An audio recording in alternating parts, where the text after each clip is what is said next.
By now, I believe we have explored the lore of frames to a certain point. We see connections and attachments between individuals and the world.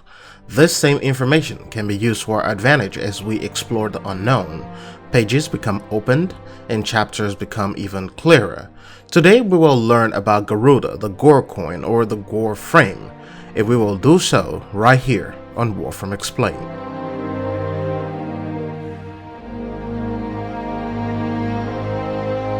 I would like to start this off by referencing the history, corpus connections, and two warframes. After the sacrifice quest, it became clearer that warframes have their own personality. At least we got a glimpse of it after the second dream. They have traits, feelings, some still hold on to their past lives, and some do this because of the hurt. The Dax soldier who became Excalibur Umbra was a kind nobleman. He was a great soldier before he was broken and taken over by Ballas. Some of the soldiers volunteered for battle while some did not. We also learned that certain warframe traits are often representations of the individual's characteristics, all of this before the infection of the helmet virus. Mirage is an example with her sweet voice and beautiful looks. She was a good friend of Margulis before she was turned into a warframe.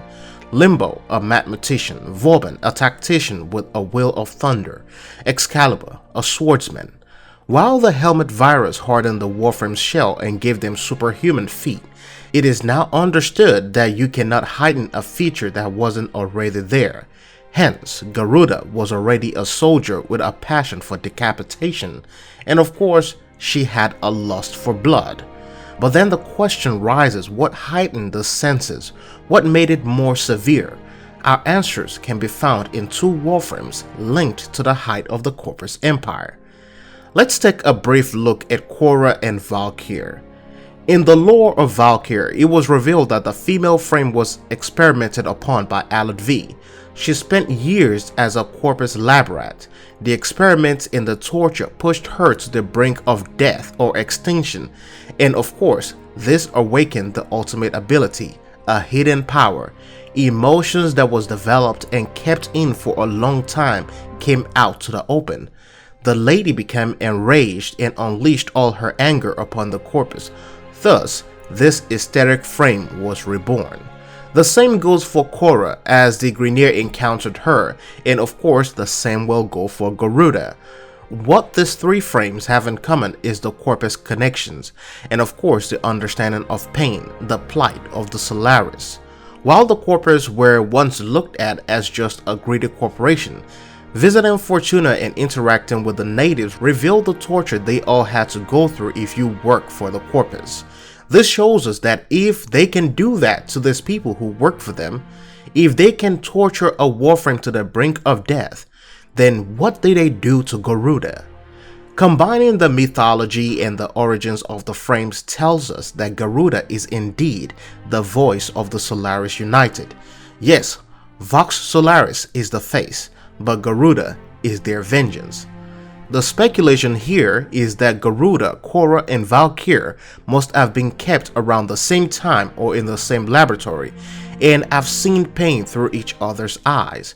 It is possible that the cries and the echoes of the people of Venus and all across the system drove them insane.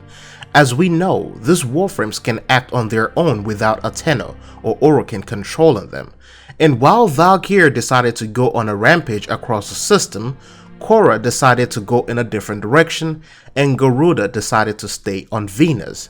As the vengeance of Solaris, her goal is to watch over her people. Then the question comes, where did she gain her thirst for blood? Now, if we reference what was revealed earlier, the possibilities drives us to multiple conclusions. It is possible that she was used as an elite assassin for the Orokin before the fall of the Empire. Her thirst for blood made her the perfect weapon, the ultimate assassin, the ultimate person. She could carry out assassination missions with high precision, thus being the reason she was converted to a warframe. I am sure that Ballas saw her potential and knew that she would become more powerful if he turned her into a warframe. Torture and despair could heighten one's senses, and of course, in this case, create a monster. There is no doubt that she is a feisty one and possibly a hard one to tame if you are approaching her as a Tenno. Now, her goal is to free the people of Venus, and she does so in style by spilling blood around and impaling anyone who stands before her. Garuda is hate, she is vengeance, she is the voice of Solaris, and most of all, she is elegance. I hope this video helps you in understanding more about the Corpus and the Warframe lore. Thanks for watching this video, hope you enjoyed. I'll see you in the next one.